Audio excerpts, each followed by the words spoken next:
Deuxième catégorie, c'est les exigences émotionnelles. Donc quand on dit exigences émotionnelles, c'est dans quelle mesure je dois maîtriser mes émotions. Je dois,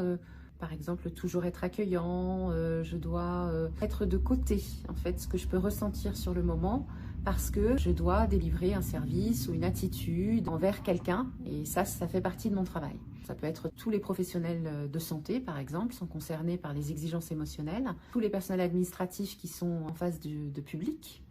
l'infirmière qui reçoit le patient à 3 heures du matin et elle a déjà eu pas mal de patients qu'elle doit gérer, mais elle doit continuer à mettre de côté en fait la fatigue pour pouvoir être disponible pour l'accueil de ce patient qui lui est dans un état compliqué, parce que quand on vient par exemple aux urgences, ben, on ne pète pas la forme, hein. Donc il doit y avoir une empathie, etc., qui est importante dans son travail,